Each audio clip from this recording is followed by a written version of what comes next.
Welcome to Martin Luther King Library and the Pulitzer Center and DC Environmental Film Festival program here at the library. I want to acknowledge, we're really excited that the Pulitzer Center has come back, and this is our third year with the featuring films at the Pulitzer Center here at the library. And we're looking forward to continuing that relationship in the future. And we're also glad that the DC Environmental Film Festival, which has been around for several years, is continuing to partner with the center and has brought that to us here at the library. I want to acknowledge a couple of our colleagues here at the library, David Quick and Carmen Boston, who were instrumental in helping to facilitate that partnership with the library. They do work here. David works with the Adult Services Department. Carmen works with the Children's Department here at the library. The DC Public Library and the DC Environmental Film Festival has been showing a number of films for several years. And that relationship actually goes back to the 1990s. And I want to acknowledge one of the founders of the DC Environmental Film Festival, who happens to be here in the house today,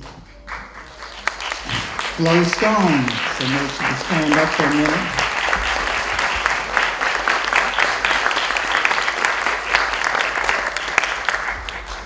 And it was Flo Stone who saw the importance of showing and bringing these types of films.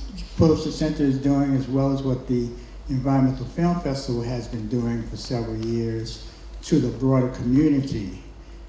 But one of the things that brought her to the library was to make sure that families and children could participate in this experience of learning about the environment and environmental culture. And this year, the DC Public Library has renewed that partnership, and we will be showing some children and family films at 12 different library sites around the city. So I invite you and your families to go into the DC Environmental Film Festival catalog, and it will tell you where some of these films are going to be shown. And so it's important that this element of bringing families and children in happens at an early stage. Like I said, this started back in the 1990s. So think about the impact that that had on some of those kids who might be working in the environmental field or some other aspect of that culture right now. So go into the catalog and check it out. I wanted to also just mention very briefly that the DC Public Libraries is very environmentally conscious in terms of we've rebuilt branches all around the city, and each of those libraries have given the opportunity to different architects from around the world and different parts of the country to submit designs and things. But a lot of our buildings have rain roofs, gardens, plumbing in the bathrooms, environmental concerns. So it's a lot of things that we're doing to try to stay up to date with and be environmentally informed. All of our branches are open to the public. So I invite you to make sure you have your library cards, and all you gotta do is go to dclibrary.org and you can sign up for cards. And we have reciprocal borrowing privileges. So no matter whether you're from Virginia, Maryland, or the district, we can borrow from everyone. And a lot of things you have so much electronic resources that you can take advantage of. And so after this film is over and you learn a lot about some of the things that are going on, you want to go and find resources, go to the library and get them for free. But without further ado, I'm going to turn it back over to the Pulitzer Center, because I think we're in for a treat tonight with the films that you'll be seeing and the journalists that you will meet. And I want to give time so you can take advantage of that. But please come back, get those library cards, and take your families out to see some of these films that we'll be showing as part of the festival. Thank you very much.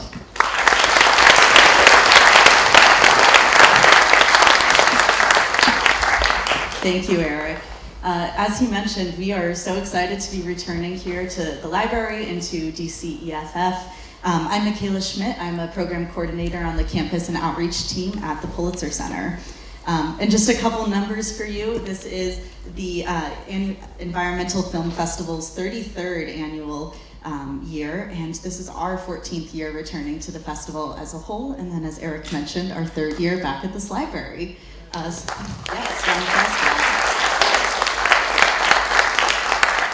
so we are very immensely thankful to all of our partners at both the film festival and the library for all their support.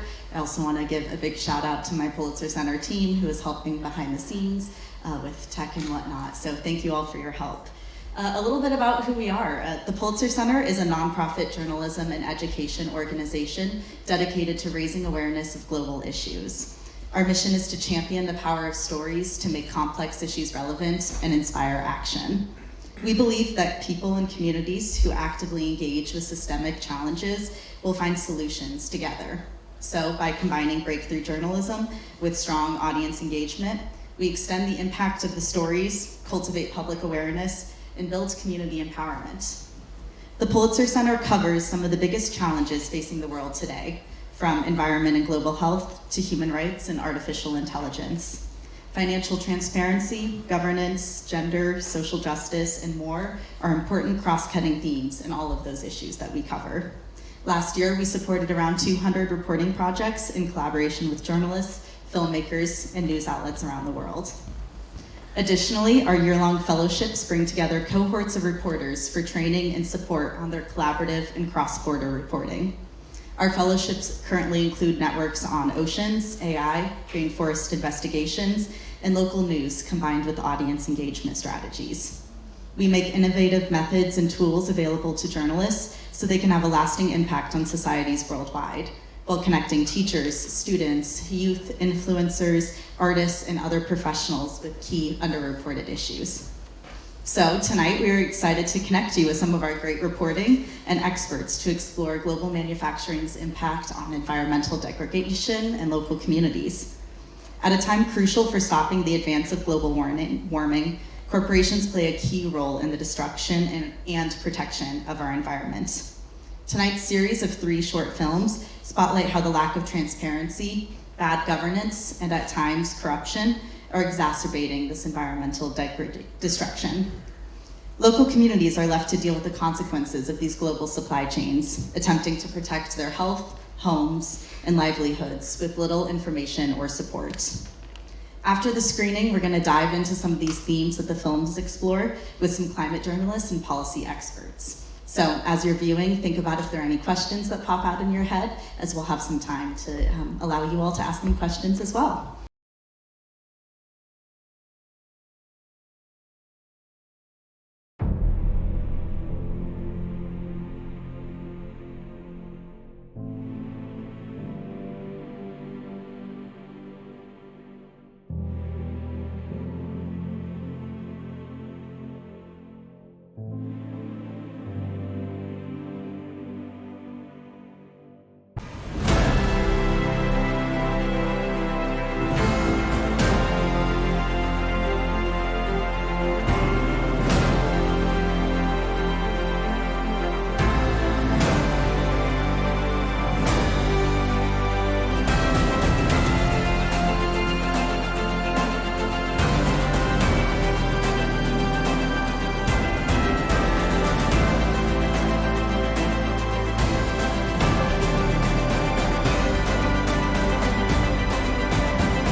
In 2024, the Pulitzer Center supported 203 reporting projects, enabling 288 journalists to tell over 900 underreported stories across 102 countries.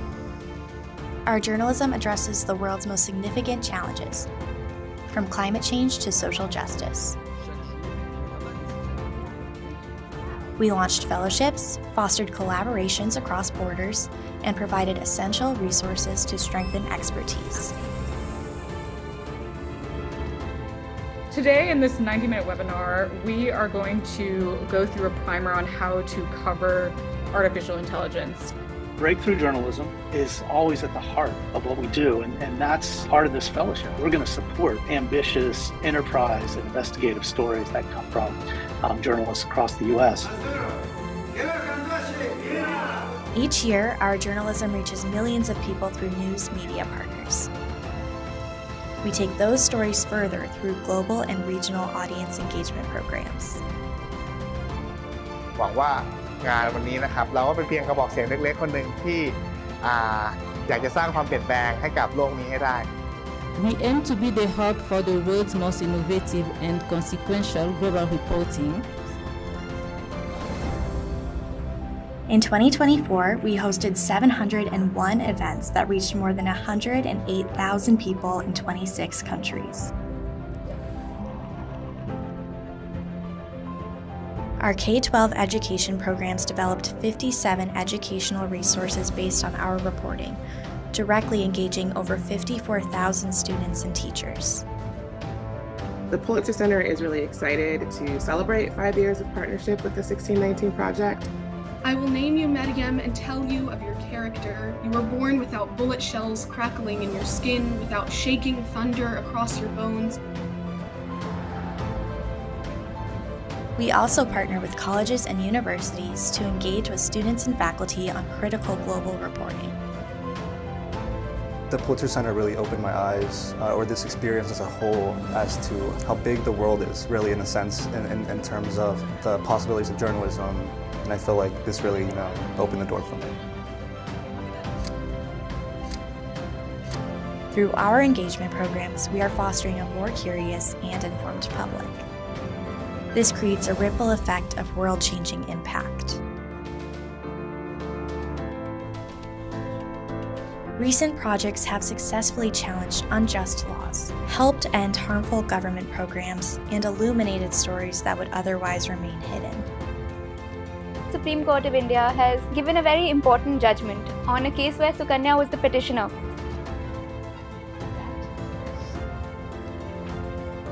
Our mission is to champion the power of stories to make complex issues relevant and inspire action. Support breakthrough journalism that creates change. Visit www.pulitzercenter.org.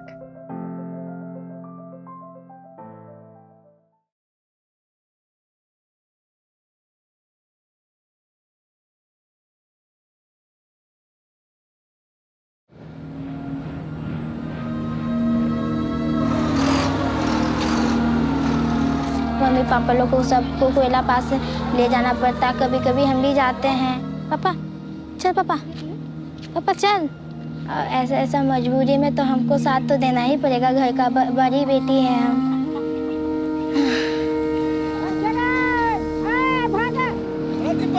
अगर दिन भर रात भर भी उन लोग को अगर मिल जाए तो वो लोग मैंने ये नहीं देखते हैं कि मेरा शरीर खराब हो रहा है, कि डस्टिंग जगह पे हम दिन भर रह रहे हैं। उन लोग को अगर हम बोलने जाएंगे डायरेक्ट तो वो बोलेंगे फिर रोजगार दो। हम लोग को यहाँ देहात है ना, तो कोयला चल जाती है लाने, कोई झूरी लाने चल जाती है, तो इधर गोबर लाने कोई चल जाती है। यही सब में माहिर है सब लोग। इस क्षेत्र में कोयला अगर बंद होता है, वो जो प्रभावित वो लोग होंगे तो उनकी आजीविका का साधन क्या होगा?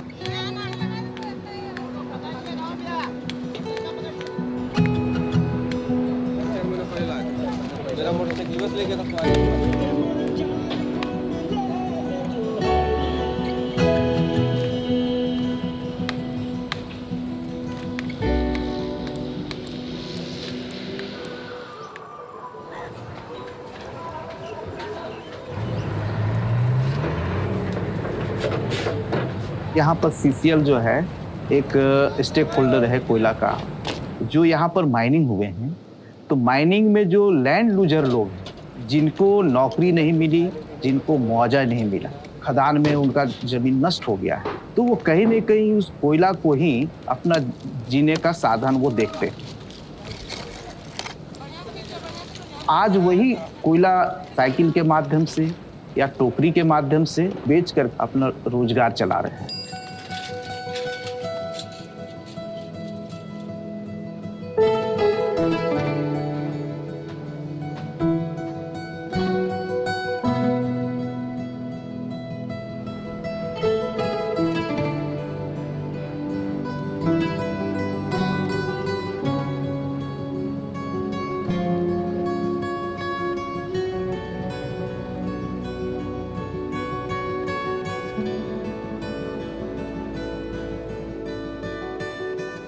जस्ट ट्रांजिशन अगर कहा जाए तो अभी के लिए बहुत नया शब्द है, बहुत से लोग इससे परिचित भी नहीं हैं। इस क्षेत्र में कोयला अगर बंद होता है, जैसा कि टारगेट भारत सरकार ने रखा है, तो उसमें लगभग 27 तरह के लोग इससे प्रभावित होंगे। जब ट्रांजिशन करते हैं तो कई चुनौतियां के साथ हमको गुजरना पड़ता है, लेकिन चुनौती अगर है तो हमारे पास अवसर भी आते हैं।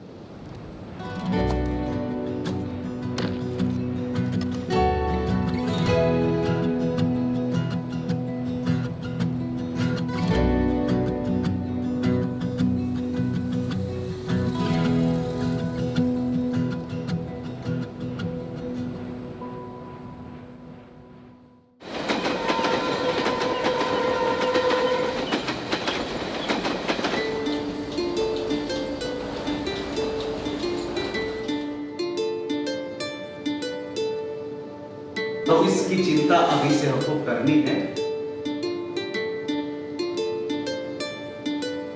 इसीलिए आज हम लोग जो है यूनियन के साथ में हम लोग बैठे हैं, ट्रक एसोसिएशन के साथ बैठे हैं, और जो स्टेक होल्डर हैं, जो नदनी वाले हैं, जो कोयला लाभ पेट्रोल चला रहे हैं, एनजीओ के साथी हैं, और फिर जनप्रतिनिधि लोग हैं। ये चर्चाएं अब जस्ट ट्रांजिशन की चुनौती और भूमिका पर और आजीविका की चिंता, ये विशेष रूप से हम लोग को करनी है। अब हर विकास के मॉडल में महिलाएं केंद्र में हैं, तो महिलाओं को कोशिश करके हम ये जस्ट ट्रांजिशन के मुद्दे के साथ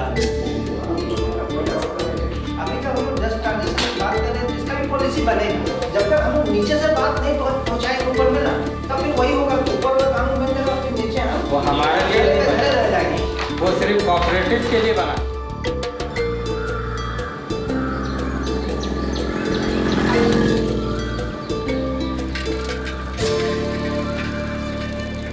ये जो पूरा गोमिया एरिया है, यहाँ पे रोजगार का बहुत ज़्यादा साधन नहीं है।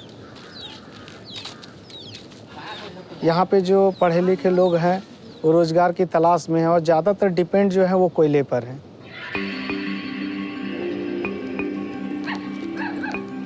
जब मैंने यहाँ स्टार्ट किया 2011 में, कंप्यूटर यहाँ ना के बराबर था। मतलब लोग कुछ नहीं जानते थे कंप्यूटर के बारे, डरते थे, छूने से डरते थे।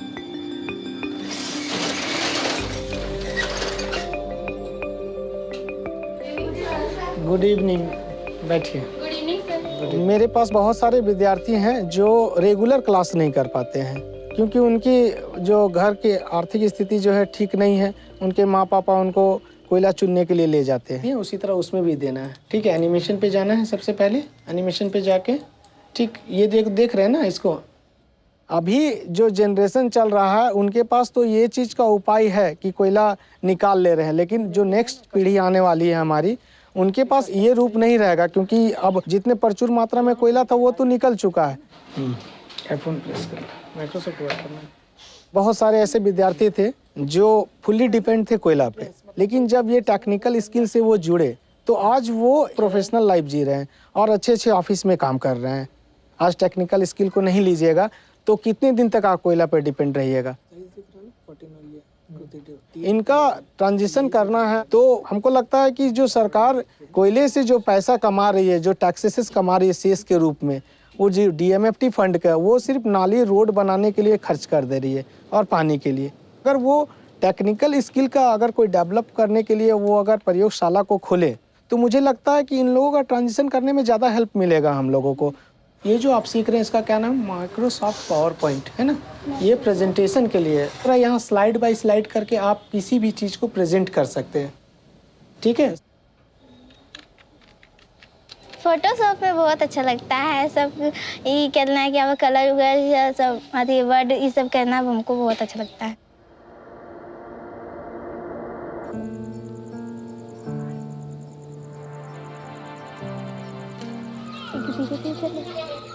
घर का सारा काम करके फिर कंप्यूटर क्लास जाना, फिर वहाँ से आना, फिर खाना बनाना, फिर खाना बना के मम्मी पापा लोग को सबको कोयला पास ले जाना पड़ता। कभी कभी हम भी जाते हैं। घर का स्थिति देख के हमको लगता है कि हम कुछ कर पाएंगे कि नहीं। अगला चल। तो मम्मी लोग तो ठेल नहीं पाती, ऐसा ऐसा चढ़ान होता है तो हमको भी जाना पड़ता है हेल्प करने के लिए। ऐसा ऐसा मजबूरी में तो हमको साथ तो देना ही पड़ेगा, घर का बड़ी बेटी है हम।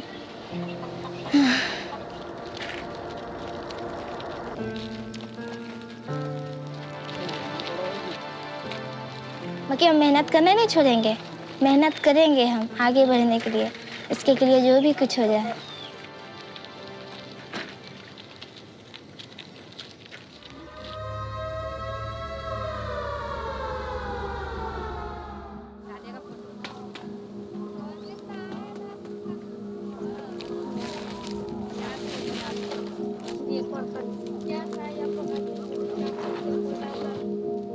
शुरुआत में सब ईंट भट्ठा पकाने के लिए छोटा छोटा खदान बनाना शुरू किया था अपने अपने खेत में, कि थोड़ा सा कोयला निकालेंगे तो मेरा ईंटा पकाने के लिए कोयला खरीदना नहीं पड़ेगा।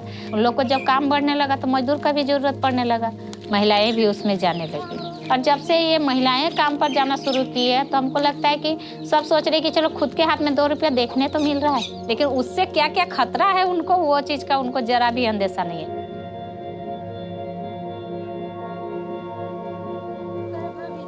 उन लोग को अगर हम बोलने जाएंगे डायरेक्ट तो वो बोलेंगे फिर रोजगार दो। तो इसके लिए हम पहले तो संस्था के तरफ से छोटा छोटा कोशिश कर रहे हैं ट्रेनिंग वगैरह का, लेकिन हमको लग रहा था कि ट्रेनिंग करवा रहे फिर छोड़ दे रहे, फिर वो वापस वहीं चले।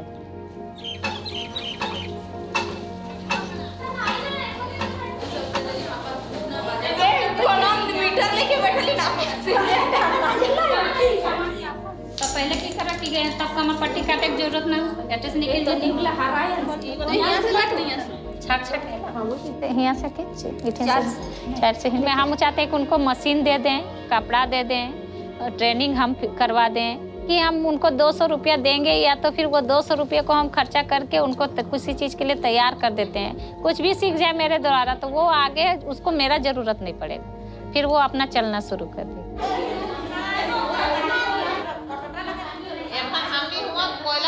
सबको चाहे कि हम लेडीज कुछ काम करबे, तो ईटा खातिर हम चाहे कि तोहनी मने कोनो चीज़ से जुड़। अभी हमनी के जैसे कि नागदा में काम चल रहा कोयला खदान, तो कुछ लेडीज वहाँ जाओ काम करे, लेकिन उटा तो बहुत दिन ना 3 महीना 4 महीना खत्म है जीतो, तकर बाद हमनी की करबे।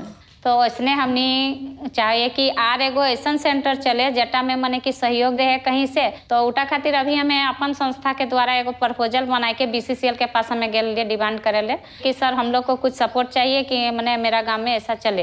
तोहनी ओकर में कि अगर तोहनी के वैसन हमेशा खातिर कुटीर उद्योग से जोड़ल जीतो या रोजगार से, तो कि तोहनी करे चाहे। हम चाह रहे हैं अभी कि हम 30 लोगों से शुरू करें और उनको जोड़े कुटीर उद्योग से। जैसे ट्रेनिंग खत्म हो उसको हम कपड़ा सिलना चाहती है, उन लोग साया ब्लाउज बनाना चाहती है या सूट बनाना चाहती है, तो हम उनको मार्केट से भी जोड़ें। जैसे अभी 2 महीने बाद कोयला खदान बंद हो जाएगा, लोग जुड़ जाएंगे, गर्मी का दिन आ जाएगा, समय भी उनके पास रहेगा, ट्रेनिंग भी ले लेगी। वो 30 में से कितने लोग टिक पाएंगे, इस चीज़ का डर हमको हमेशा बना हुआ है। मैंने कई बजे जाइए तो कोयला खदान जाइए तो 12 बजे जाइए और आई है कई बजे से 7 बजे तो कर मैंने उतना देर में 5 घंटा 6 घंटा में कितना बोरा उठा लिया एक जने? 50 बोरा 50 बोरा एक जने, और एक बोरा में 10 रुपया लाद ट्रक के लोड। सुषमा को हम लोग 10 साल से जानते हैं। पहले तो ये बच्ची लोग को यहाँ कर रही थी, तो कोई नहीं गया, तब छोड़ दी। हम लोग को यहाँ देहात है ना, तो कोई कोयला चल जाती है लाने, कोई झूरी लाने चल जाती है, तो इधर गोबर लाने कोई चल जाती है। यही सब करते हैं सब लेडीज सब। थोड़ी नहीं करते कि हम सिलाई करेंगे कि बुनाई थी कढ़ाई करेंगे, ये सब कुछ नहीं करते।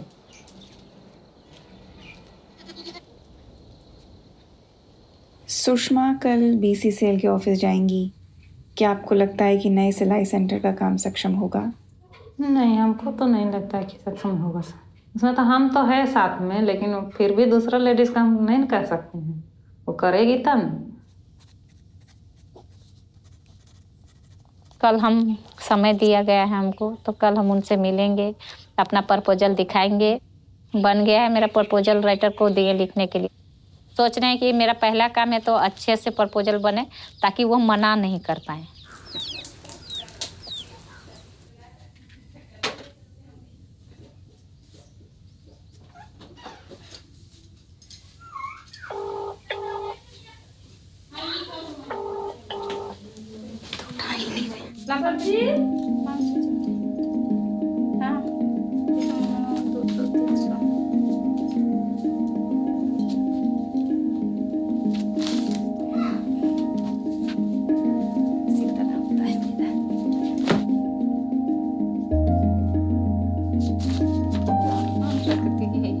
हम ला के रखे हैं अच्छे से, उसको उस दिन लेके वापस आए और फिर कहीं रख दिए। चल मिल गया तो जल्दी से दुकान पर। हाँ, तुमको PDF भेजे निकाल दे ना जल्दी।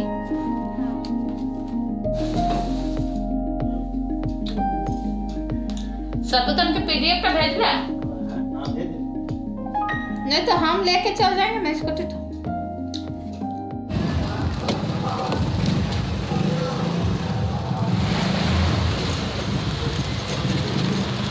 वो तो BCCL कर्मी जो है मैनेजर, उनका कहना है कि मेरे पास तो कोई ऐसा आया ही नहीं चल के कि महिला के लिए मांगे। जो भी काम हुआ है अभी तक उस फंड से पुरुषों के लिए, महिलाओं के लिए वैसा कोई डिमांड नहीं किया, तो हम लोग दिए भी नहीं। आप पहला है जो आप दिए।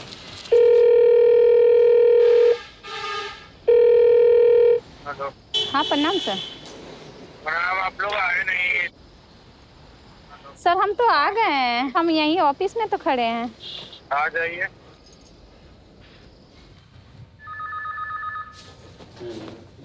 जा।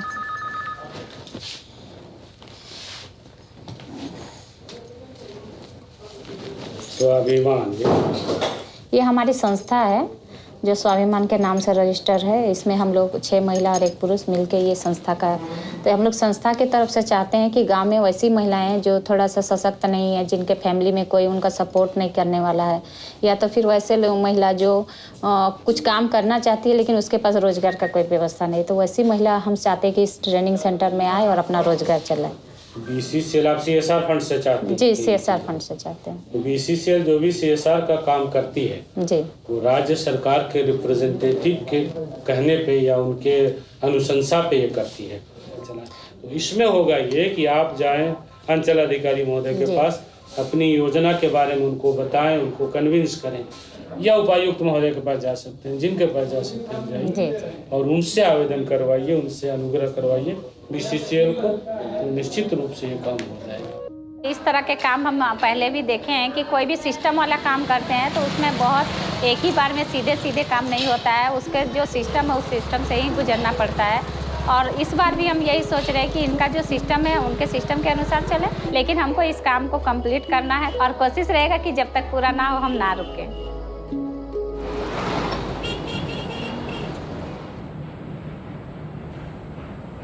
झारखंड के जो डिस्ट्रिक्ट हैं, माइनिंग के क्षेत्र में अगर देखें तो धनबाद सबसे पुराना क्षेत्र है, बोकारो का बेरबो सबसे खनन क्षेत्र है, उसी तरह से रामगढ़ वहाँ पर भी खनन क्षेत्र है। तो वहाँ के जो पुराने खदान थे जिसको बंद किया गया, लेकिन आज वो माइंस बंद हुए हैं तो उनके पास रोजगार भी चला गया और उनको पुनर्वासित भी नहीं किया गया।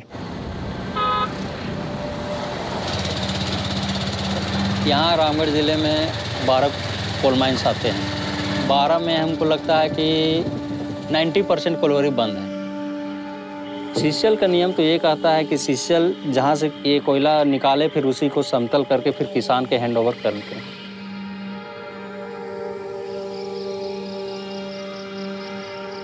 खर्चा को अपना बचाने के लिए उसको वैसे ही छोड़ दिया जाता है। उसमें धीरे धीरे पानी उसमें आना शुरू हो गया। उस पर हम लोग किसान लोग अपना खुद का मेहनत करके खुद का इन्वेस्ट करके इसमें मछली पालन कर रहे हैं। घर खुशहाल है और अच्छा आय का भी इनकम आ रही है।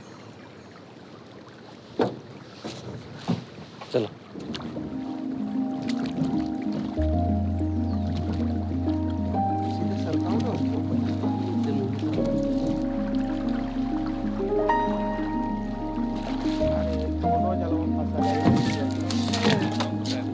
बीस केजी 33 केजी का एक पीस मछली। मेला लगता था मछली का, उसमें हम लोग फर्स्ट प्राइज उठाने का काम किए।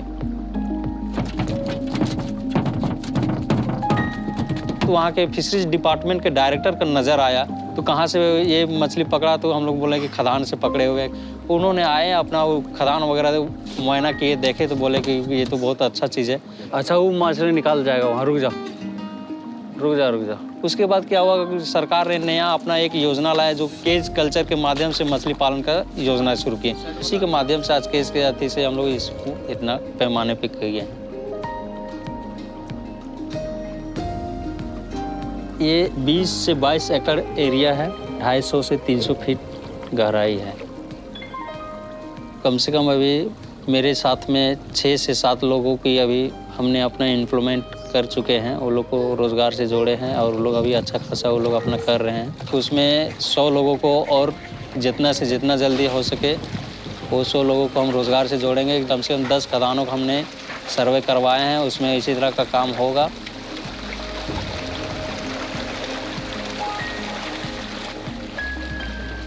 दिन में 2 बार हम लोग फीडिंग करते हैं। अभी हम लोग अभी नेट लगाएं, सुबह हम लोग निकालेंगे तो कम से कम 40-50 केजी मॉर्निंग में हम लोग मछली पकड़ेंगे। उससे भी 4-5 हज़ार रुपये का प्रत्येक दिन हम लोग का आय का एक स्रोत एक मिल जाता है।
As papa ka weekend fela sa thola ke feme.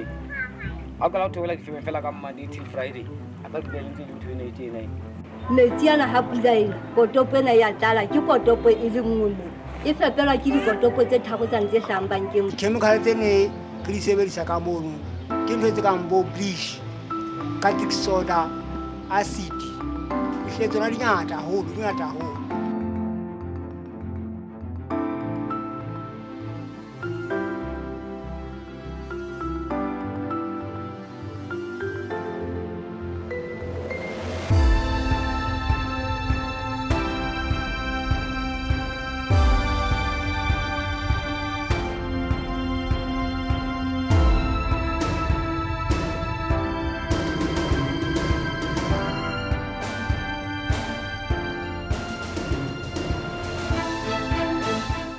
Naha ya rona ya Lesotho ke naha e una molemo o moholo ho naha ya Amerika ka ho isa dithepa di sa ntshe lekgetho naheng eo. Mme sena se tlile ka ntlafalo e kgolo moruong wa naha o etswang ke difeme tseo re seng re tseba ha jwale di fumaneha Hathetsane, Maseru, Hahohlo Industrial Area, Maputswe le dibakeng tse ding tse kang Tikwe.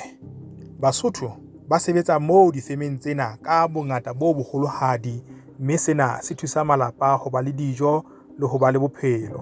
Empa naheng e tatamang tabeng ya ho disa tshebetso, difeme tsena kgolo ya tsona e bonahala e tla ka ditlamorao tse bosula ho tikoloho le metsi kapa dihlodilweng tse metsi naheng ya Lesotho.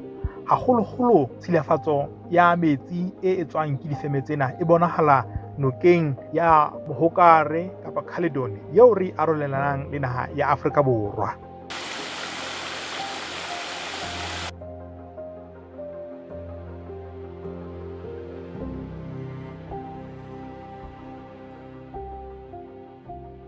Metsi ana ha pula ena, kotopo ena ya tlala ke kotopo e le nngwe.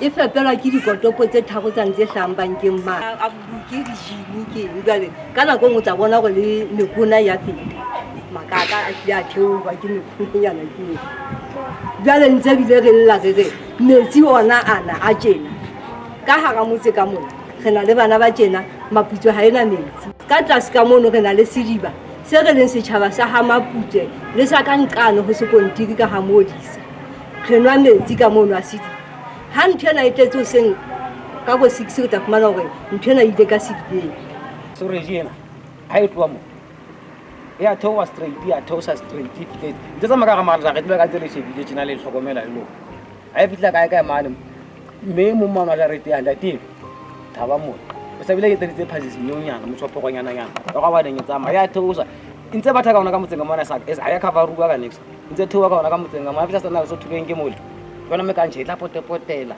I'm sure it's about 10 meters. After that 10 meters, isentse le ka ntle ke tena ha. Bole ya tsama se ntse matha ka hara motse ka mona fihle mate mola mo me bo ba hlatswang teng mo. Ena go ha o le motswadi o ile no ka neng. O tlo ya le bana ba hao. Ba ntse ba palla ka hara bana re metsi a clean bona. Ya theosa ikela ke tsa feta ere. Yo bela ka no ke.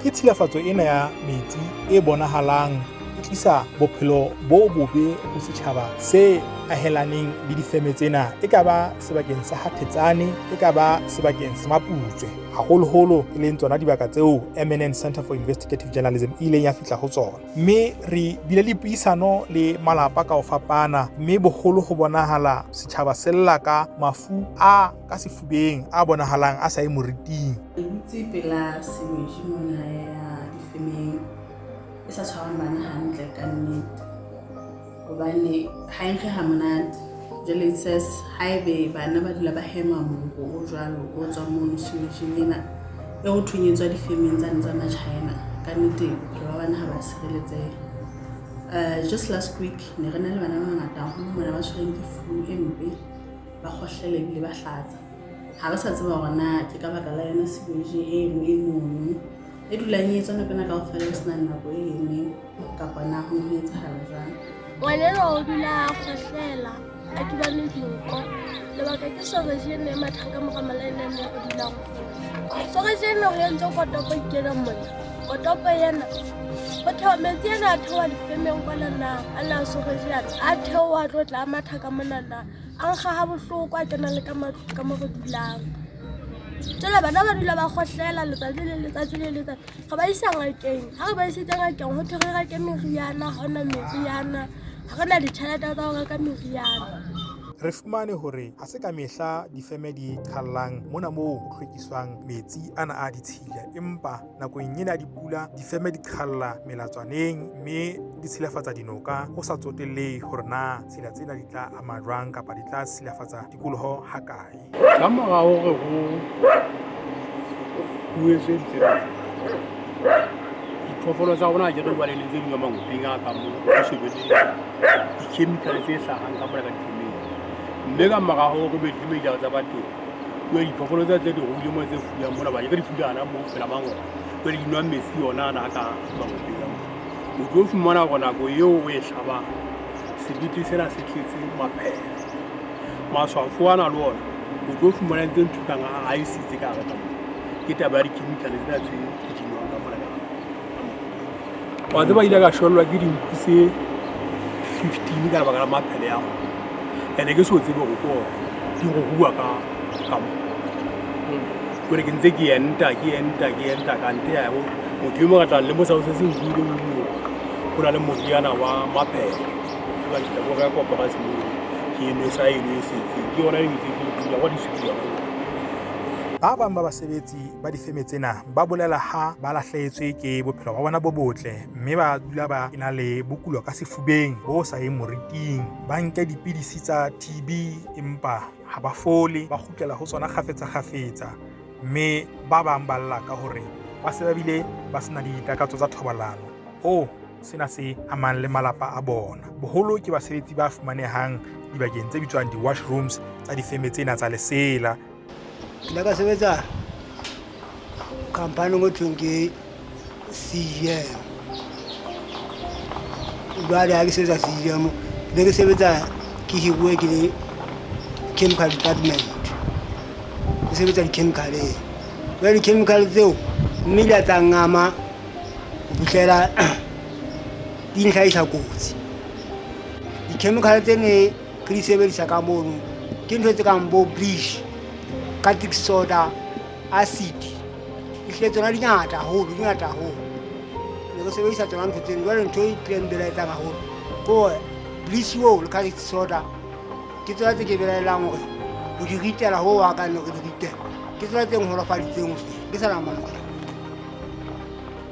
matla o ha ba lona tjena ha ke tlabetse ke boela Paris speaking mme le go ha se ke sitwa lo tsama jwale TB ne ya mmakatsa bana jwale ke kgetho la bogago ke ntse ke nwa dipidisi tsa TB ke tsebile ke kwa ga ke sa na ka kwa ga ke tsa ke sa takatso tsa tseno sa botho jo bileng ke bona ngo le mohatsa ka jwale a go tsa ke tse ka ba se le na le di-case ka ba tse ka di mo mahlano go tloa 2019 ga process e ka khutshwanyana gona ya health and safety sebetsa jwang gola wa mosebetsi ha o dumelle mekgatlo ya basebetsi go etsa inspection ha mosebetsi wa gona fela go re tsamaye re go re ngole lengolo ka ngole labor department ha se re hlokometse hore ka gona le poloko e sa sebetsang hantle sebakeng sa tshebetso mme taba e no e be health inspector wa labor man ke la tla ya ka filming ka mo re le siko a lo tsa inspection mme ha ngata ka ha batho ba vulnerable ka hore ba kgola ditjhelete tse nyenyane ba ka tlasa tshusumetso ka nako nngwe o tla fumana hore ba reke ha bobebe ba tla ka go sela re tse ba di tlase mme o tla fumana tse ding tsa dintho ha ba di report mono ba le ditjhelete tsa bona di le tlase problem e kgolo ka mono ke gona ntho ke Washington department ke mo go hlatsuwang ditšhini mme o na le di-chemical tse sebediswang ka mono ba le study se di sa etsuwa mono mo se ntsweng ke Workers' Rights Consortium mo ba leng ba bontsha basebetsi ba ntse ba etsa interview bo mo ba bontshwa ka gore e nngwe ya basebetsi ba bontate ha o go setsa bontate ka mono ba la bothata ba ho tsohelwa ha ba hloka ba sa kgona ha ba sa la ditakatso tsa thobalano mme ditaba tseno ke nnete di a yet to be proved by medical practitioners fela ditlalo tse ngata tse di etsahala ke tsona tse ntsang mofuta o le ha Lesotho le ena le ditsi tse tlamehang ho bona hore silafatso ya tikoloho ha se ntho e etsahalang mme ba silafatsang ba nka boikarabelo ba ho bona hore ba hlwekisa le ho ntlafatsa tikoloho sena ha se etsahale ka lebaka la dipelaelo tse teng setjhabeng tsa hore ba ikarabelli kapa bahlanka ba bonahala ba ena le dikamano tse bodileng kapa tse nang le bomenemene ka hare ho tsona ha ho ya ho lebane le difeme tse kgolo tse tshilafatsang tikoloho, mme sena se etsa hore ba se ke ba etsa mosebetsi wa bona ka tsela e nepahetseng. Le ha ho le jwalo, ho latela puisano ya rona le Nthati Twai, hydrobiologist ya Lefapha la Ditaba tsa Metsi, mosebetsi o ntse o etsuwa le ha tlhokahalo ya disebedisuwa e le yona e kgolo e etsang hore ba se ke ba tseba ho hlahloba boemo ba tshilafatso ya metsi le tikoloho kgafetsa-kgafetsa. Previously, yes, Panabal Street ka hara mokana ina e fetang pela industry mo e bitswang kereke le se ne pume ka marolo ya ba hydro treatment plant di design etsong hore di tle ikhalle ka hara treatment plant ya Wasco. So ya Wasco e hlalosa hore ba tlameha ho etsa pre-treatment ya bona pele ba khalla ka moo.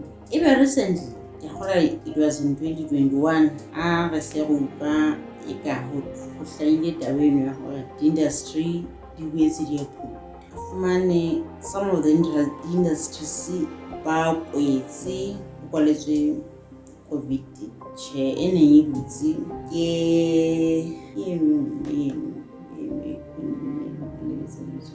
but la ga hlahloba treatment plant ya bona gona. Is there a way eo ba ka etsang bypass mokgwa ono wa hore dikgokgozo tsa bona di khalle ka hara treatment plant ya Wasco? Empa nna nka o ka fumana ene loophole mo ba ka ntse metsi teng.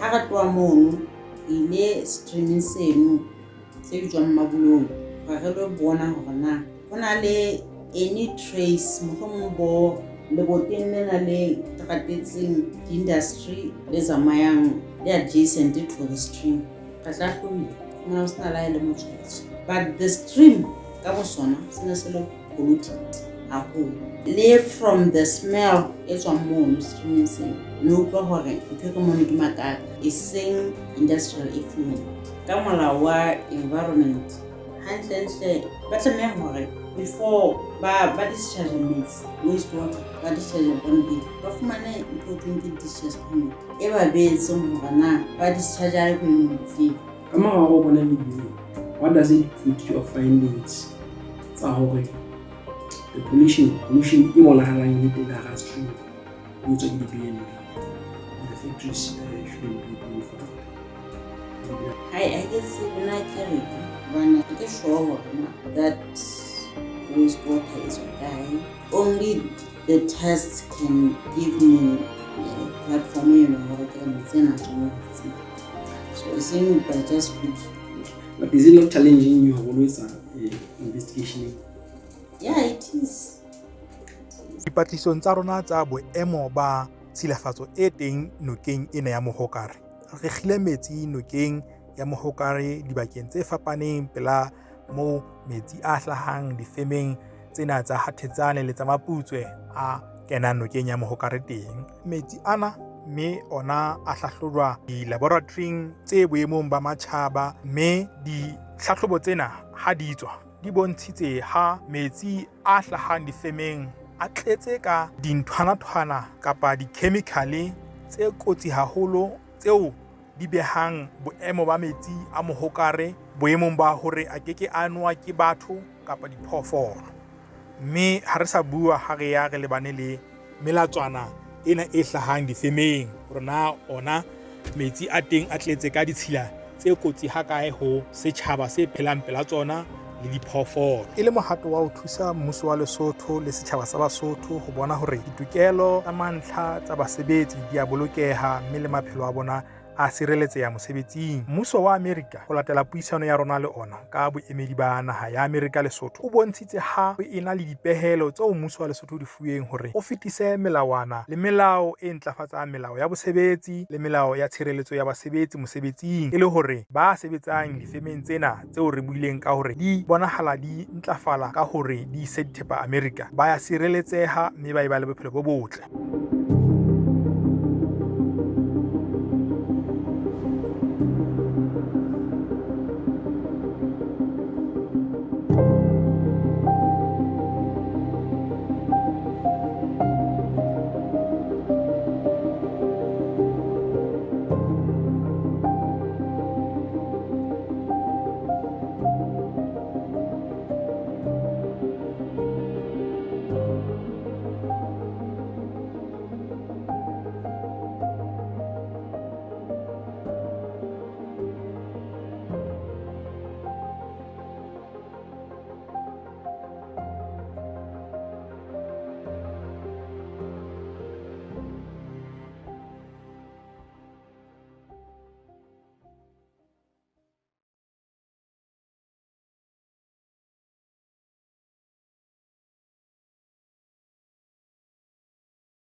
Fiji is well known of its beaches. Clean beaches, what we see in videos, in advertisements. But this is something sad to see how plastics has been affecting the communities, our ecosystem. We all depend on fishing, mangroves, farming, and this is a big effect, especially on communities that rely on this. So plastic, it's a big problem for us. It's about time that we start doing something about it.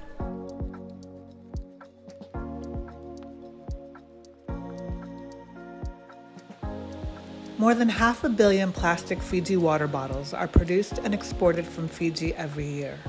The premium bottled water brand is the island nation's largest export, its largest single taxpayer, and a major employer. But plastic is also the country's most problematic pollutant.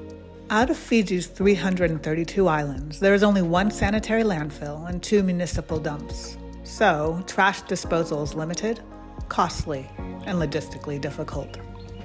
As a result, most of Fiji's plastic waste is burned, buried, or dumped into the environment.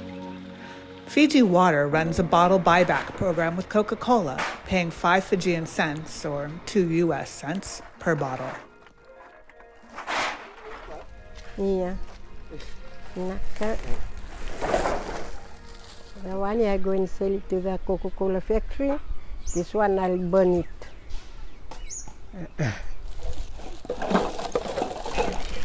Most of this is Fiji water. Mm-mm. That bag, how much will you get?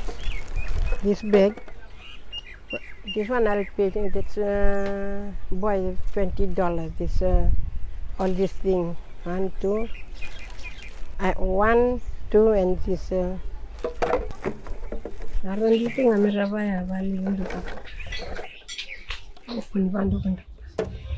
Plastic products that are not part of the Fiji Coca-Cola buyback program often end up in a burn pile.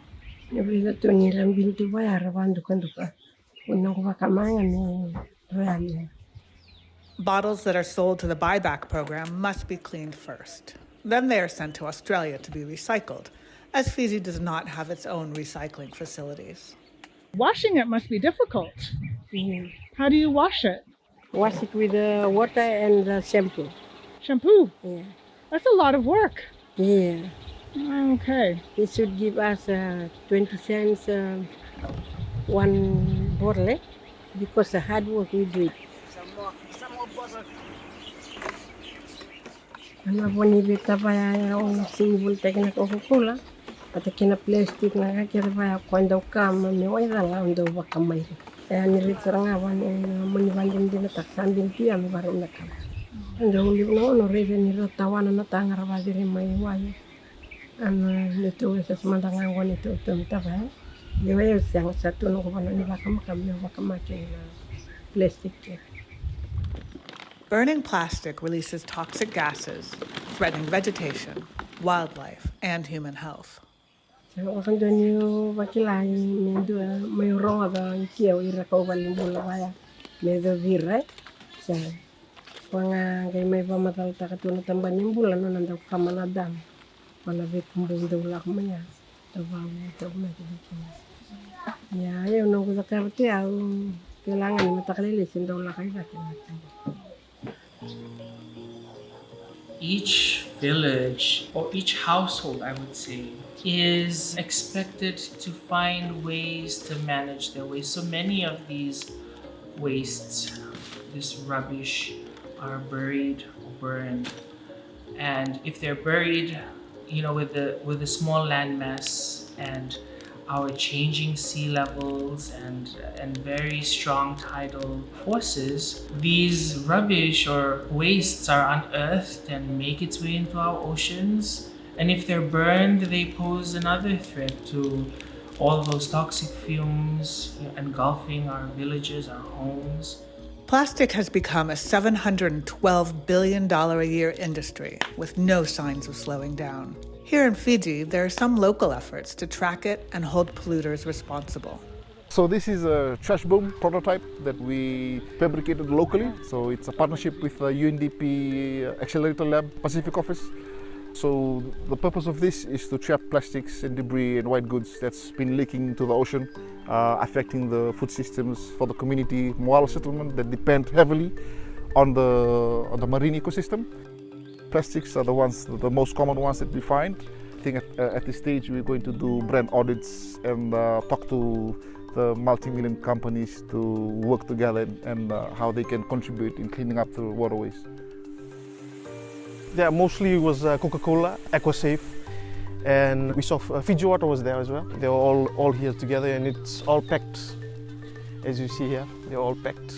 And we weighed all those plastics. It came around 27.5 kg. When we put down our trash boom at this area, it took us only 2 days. It was already filled with trashes, and we were really surprised.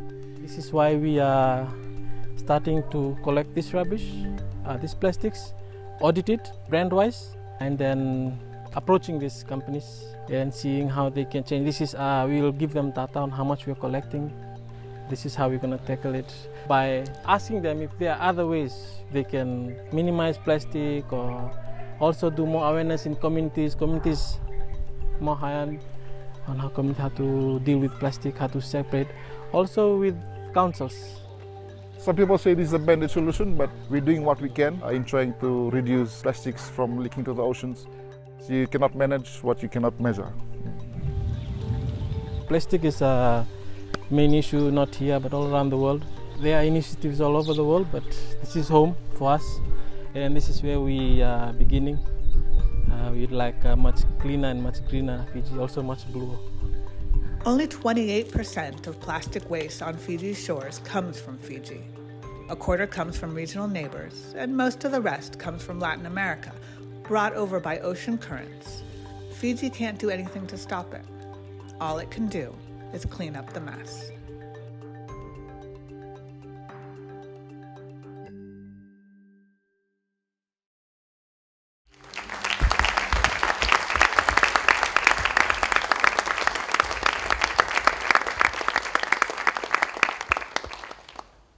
At the Pulitzer Center, we really work to support international journalists who are telling stories about their local communities and in their local countries.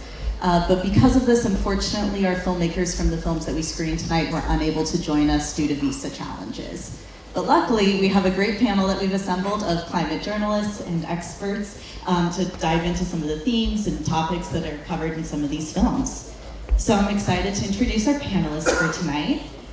First off, we have Anton Delgado. He is a multimedia journalist in Southeast Asia, covering climate, politics, business, and the environment for several newsrooms, including the Associated Press, Bloomberg, NPR, Manga Bay, and the Arizona Republic. He began with the Pulitzer Center as a 2020 Campus Consortium Reporting Fellow from Elon University, and continued to work with us as a 2022 and 2023 Rainforest Investigations Fellow. So thanks for joining us, Anton. We also have Joshua Axelrod, who is a senior program advocate of nature at the National Resources Defense Council.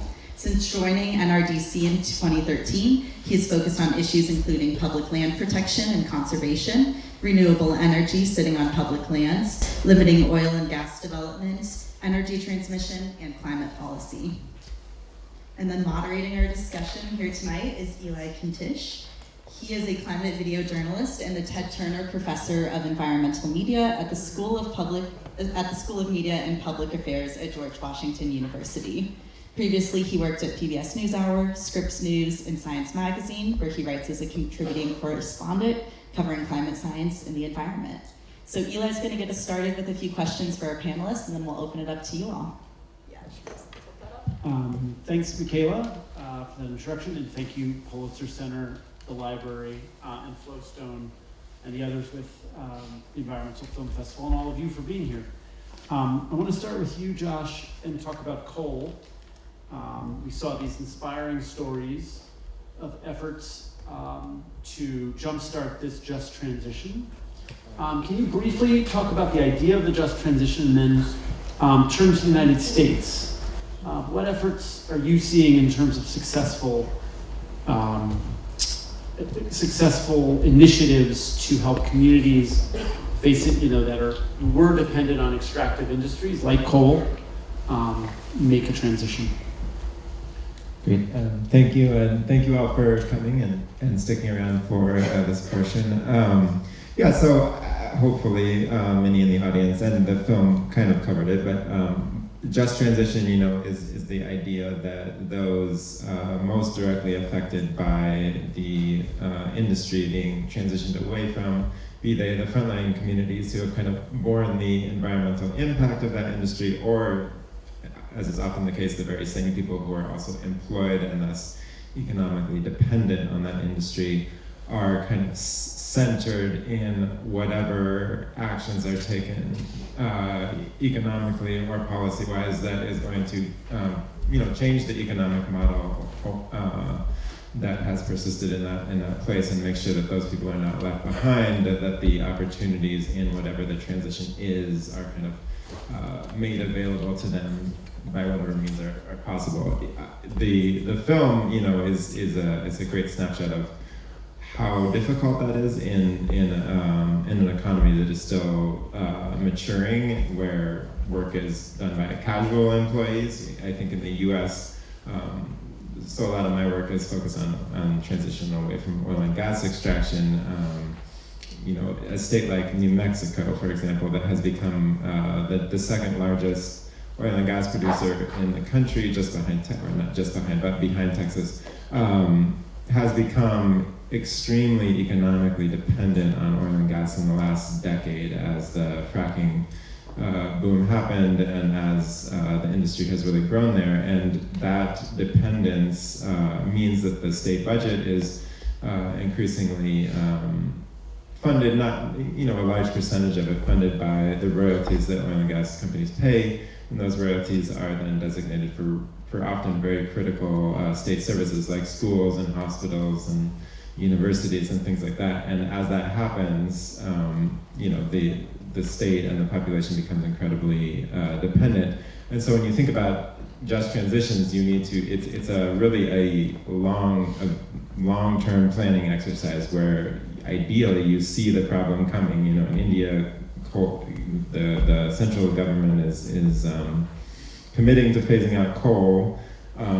If you make that commitment, are you at the same time beginning to invest in what those communities will need for alternative livelihoods? So I mean, there you saw, unfortunately, you know, basically an agrarian society give up their farmland to develop mines, probably not going to come back because the remediation from open pit mining back to farming is likely impossible. But you know, the aquaculture, yikes, but good, very creative use, probably highly toxic, but I do think, you know, it requires that kind of creative thinking. Ideally, it is not having to be led by the communities themselves. They should certainly be in the room dreaming up the ideas, but ideally the government that has facilitated the extractive industry is there providing the supports necessary, ideally, obviously, funding needed for things like training, new infrastructure,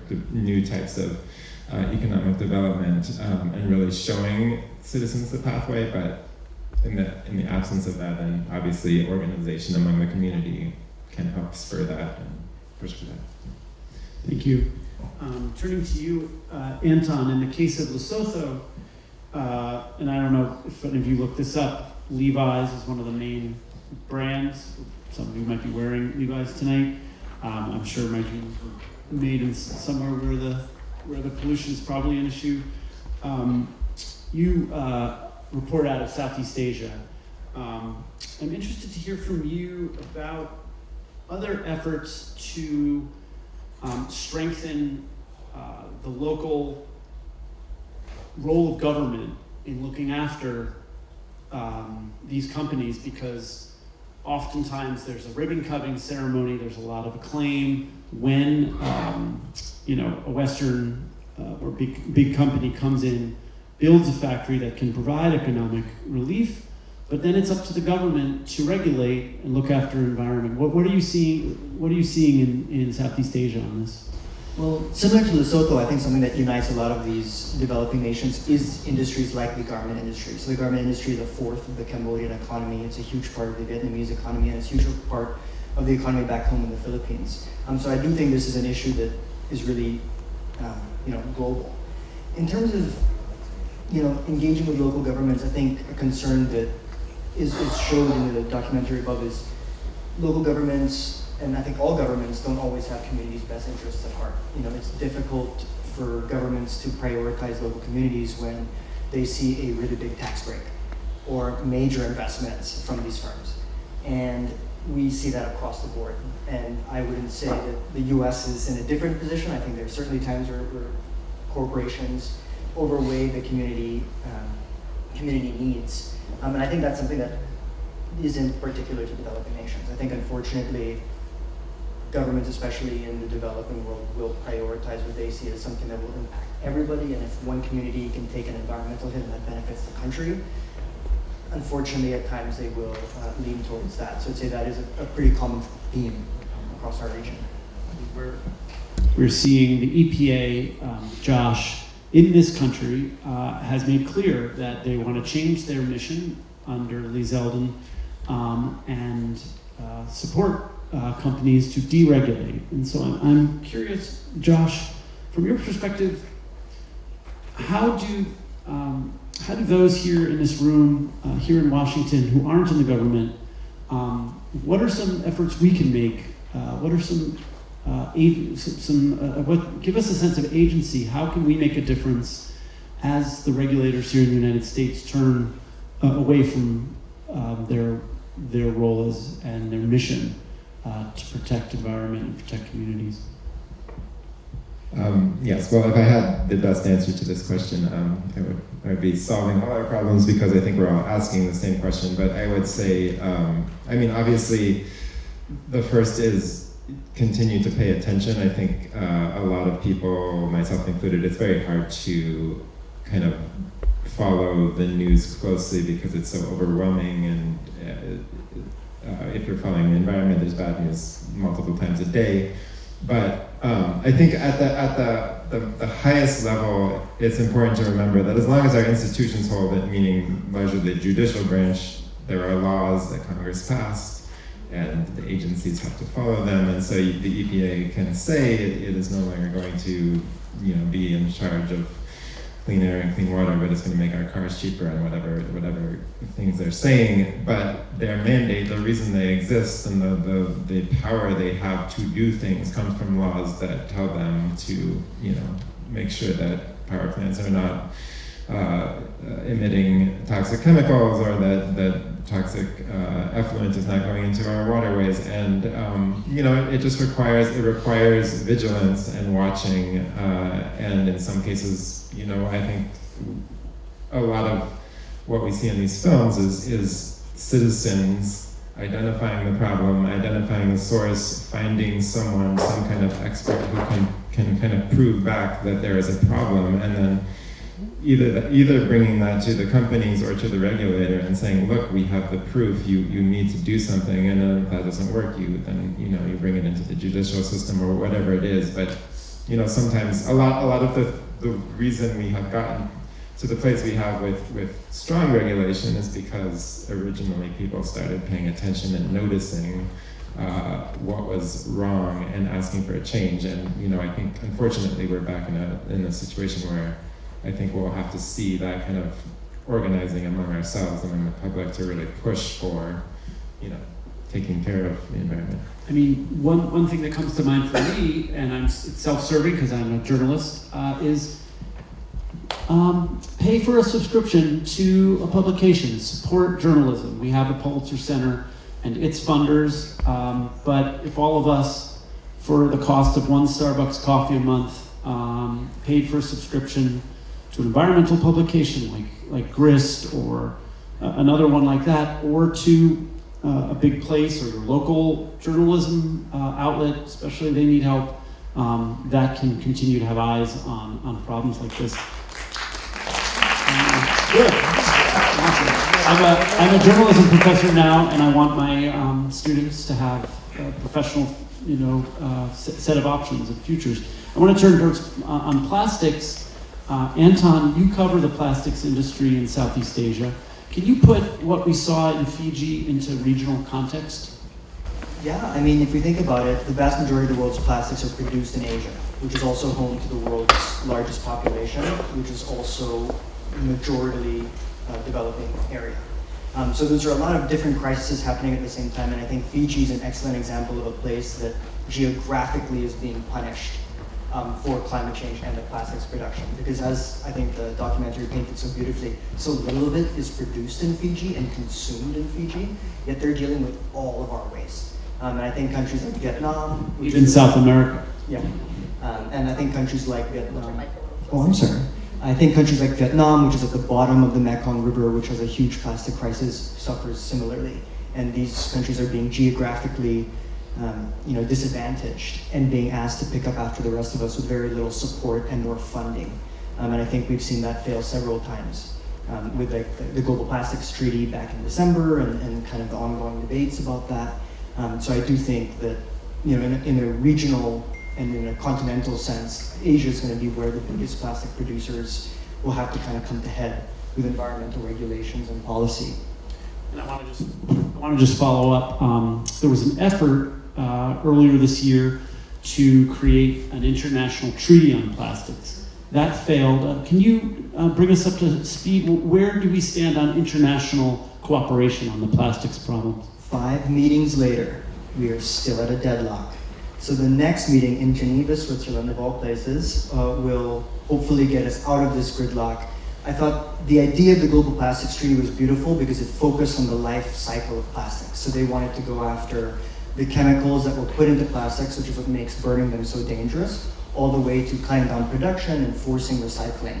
That has not passed. And I think, unfortunately, a small group of countries that benefit so greatly from plastic production are keeping that law from, or keeping this new regulation from coming into effect. And I haven't heard a lot of positive hopes for what's going to happen in Geneva. If they've been able to block this for the past 5 conferences, will August be any different? And I think that's kind of the big debate. And unfortunately, countries like Fiji will consistently be kind of left to dry when it comes to these big major regulation shifts. Okay, so now I want to open it up for audience questions. Please keep your questions, and we'll try to get a few of them. And we're going to have one of our staff members come around with the mic so we can hear y'all as well. So I think we'll start up there with you. I did just want to follow up on Eli's point earlier. I'm from a region where I feel really uncomfortable asking people to subscribe to the news because a lot of folks are living, paycheck to paycheck. So my biggest push is always just to engage with the news. Most journalists are reporting into the void. We don't really see any of the impact that we're always reporting on, and very often the feedback we're getting back is extremely negative because most of our region is very, anti-press. So I'd say for a lot of folks, and if folks can afford to have subscriptions, that's fine. But please engage with the media that you're seeing, and please do that in more than just Facebook and social media.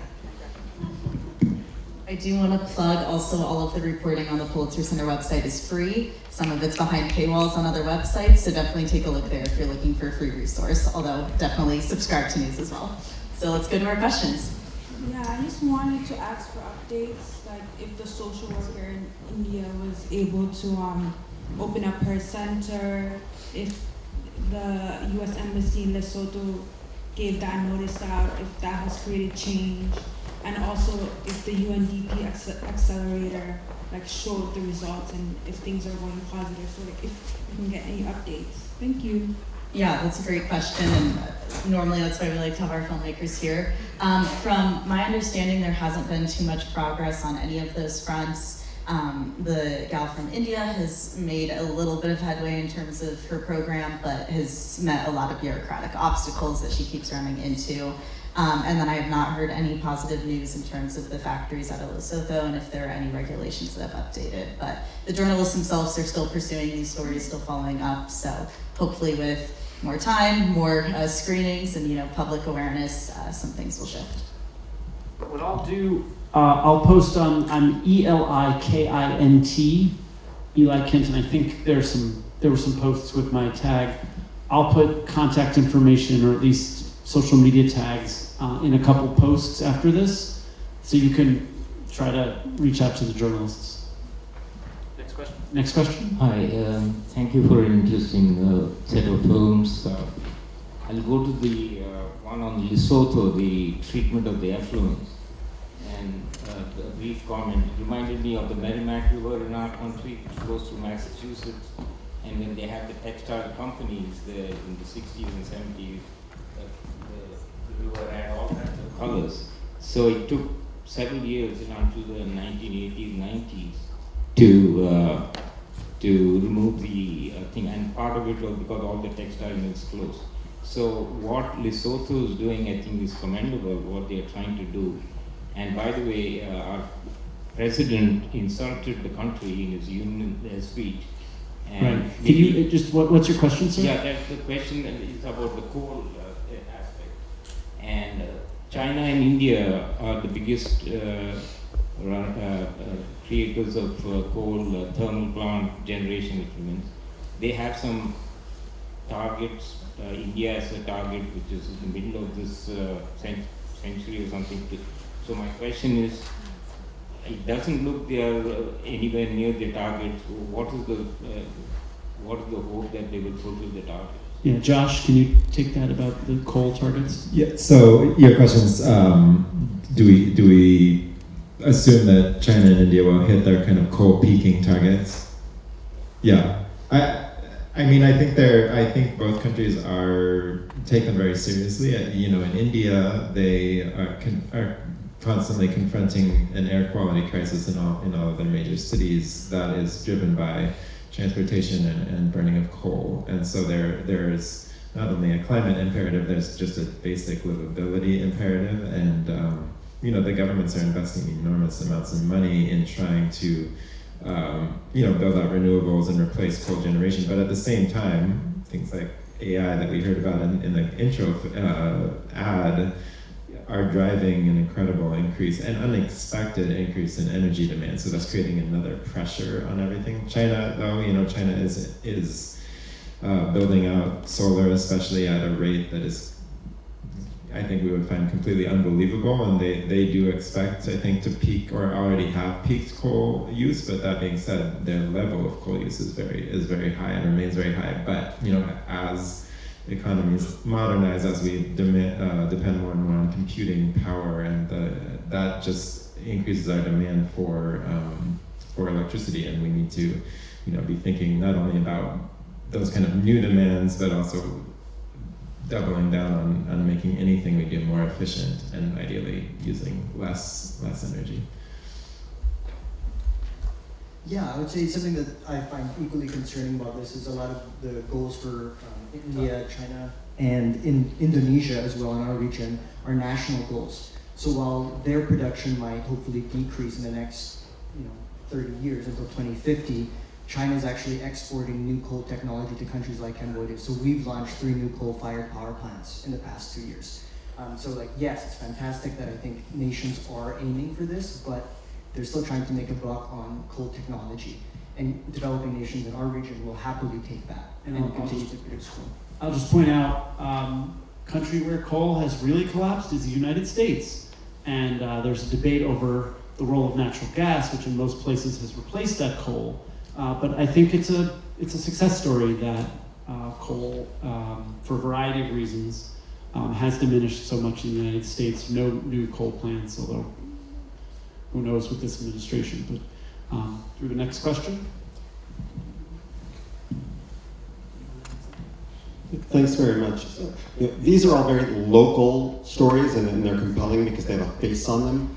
I'm wondering how you have see these stories, pick one of them, or have seen similar kinds of films in other places be utilized in larger campaigns. I mean, coal, plastics, it's one film isn't going to do the trick, but where do you see these films contributing to those larger problem-solving efforts? So, yeah, I'd love to hear this, the power of storytelling. Sure, I could give an example. I think the Fiji story, though, is a really good example of one that that could be ballooned, and in some ways is connected to many stories because the plastic problem is so persistent around the world, and some of the world's largest corporations are to blame. Coca-Cola is always pointed to because of how much plastic they produce, and then all of the issues with plastic, its toxicity, its recyclability, the amount that's recycled, whether it's recycled, blah, blah, blah. But another example that for my organization, has worked in the Canada's boreal forest and has used the fact that a lot of the timber that is harvested out of there is used for pulp and paper, and nowadays, with the collapse of kind of the print media, has transitioned to pulp used in toilet paper and paper towels. And so we are cutting down the largest remaining intact forest in the world to produce toilet paper. Some of the major paper companies are. And so, we've kind of centered a campaign on pressuring those big players, naming and shaming to say, you can use recycled pulp to produce toilet paper, throwaway paper products, and not rely on 100% virgin pulp, especially from forests like the boreal. And with I'd say good success, in terms of catching shareholder attention, forcing responses from the companies themselves, and really seeing an increase in kind of alternatives that are far more sustainable. So I do think, it takes finding a good target and then really going after them.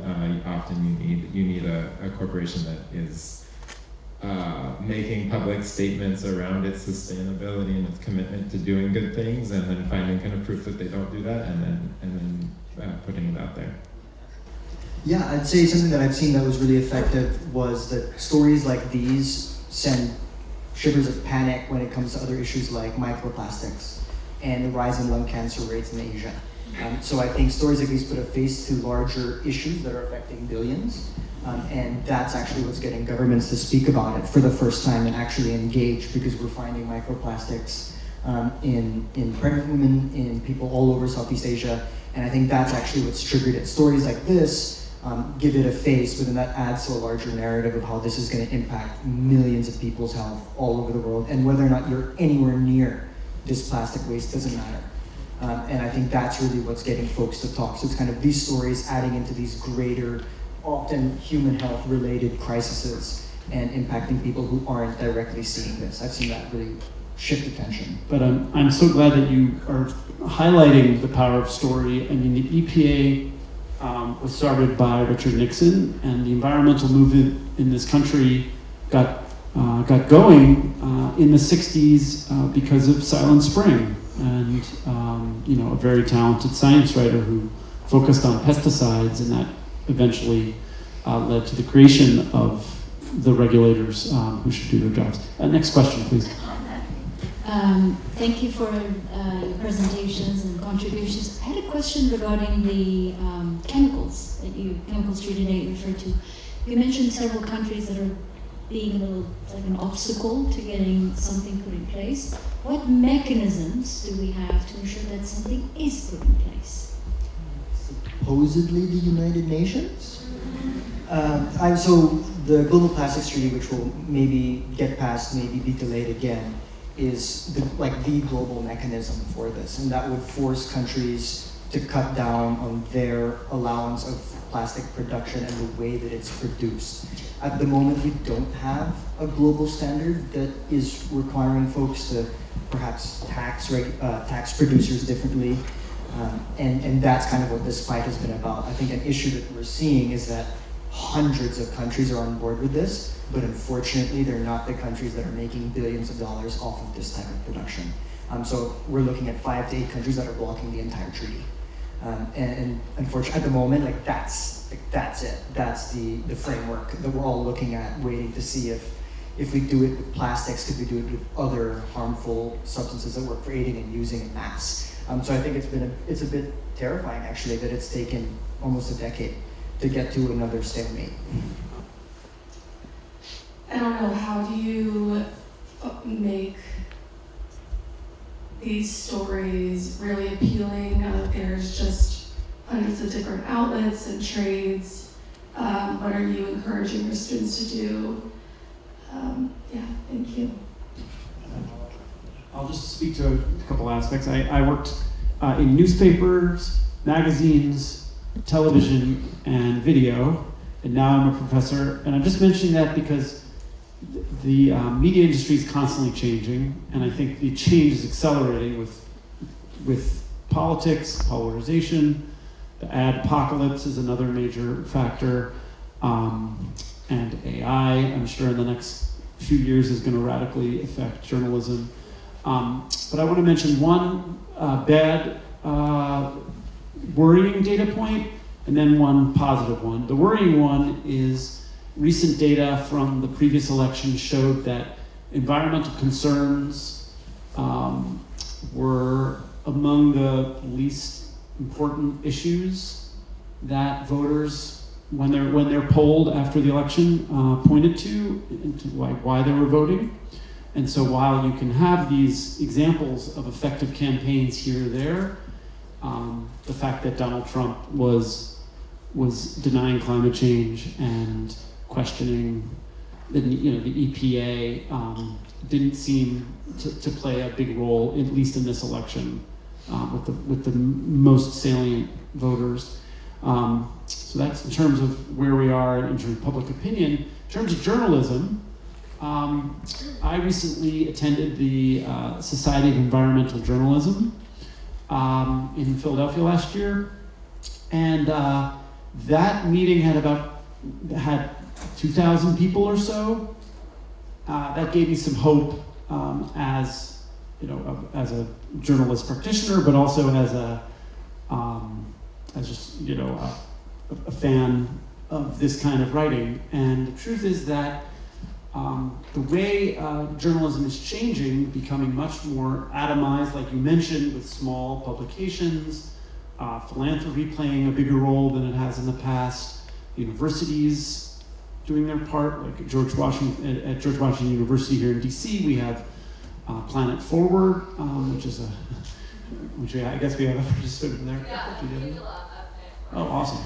And so it's a mixed bag, and it's a fair question what the future holds. But like I mentioned, if you can just throw a little support for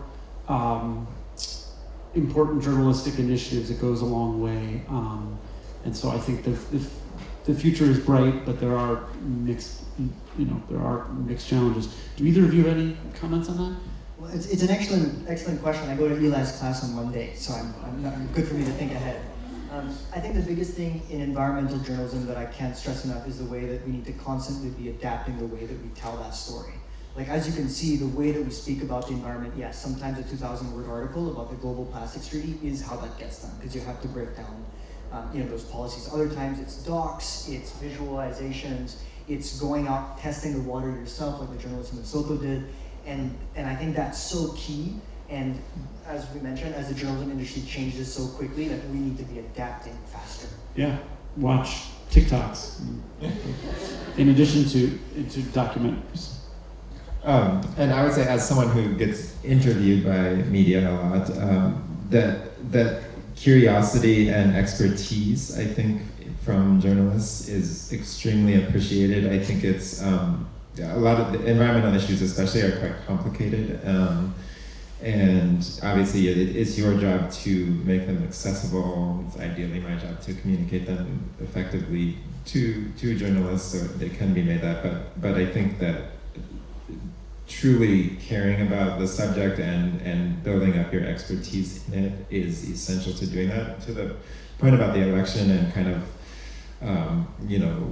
how things were polled, I think that really points to a somewhat of a failure of storytelling, because I think we have let environmentalists off the hook in terms of like the health of the environment, of the ecosystem, of the climate is an economic issue. It affects us economically every day. It increases the cost of food, and increases the cost of home insurance, or makes it inaccessible. It burns down our homes, or it destroys entire industries. Like, those are severe economic costs that are caused by environmental harm or environmental degradation, but we have separated the two things in our public discourse, and it obviously harms the work that environmentalists are doing or regulators are doing to try and make those things better or safer. So great to keep in mind and figure out how to bridge that gap.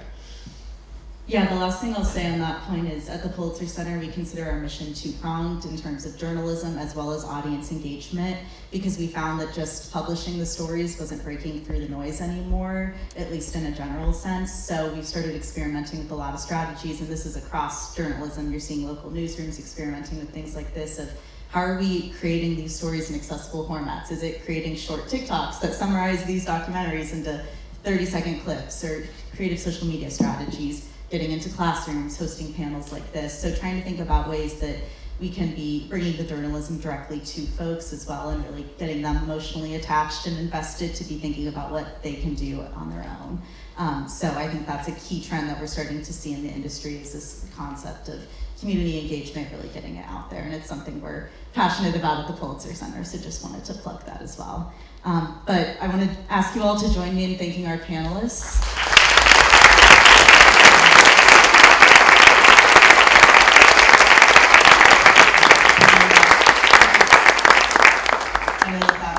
So I definitely encourage you all. We have all of the films on our website, so you can take a look at all of those filmmakers, take a look at their other work as well as following the work of these folks. So one last plug, we would appreciate if you would just take a quick minute to fill out that survey and the QR code above my head.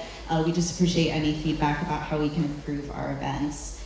Otherwise, you can find us at pulitzercenter.org to find out about our other future events in journalism. So thank you again for joining us this evening.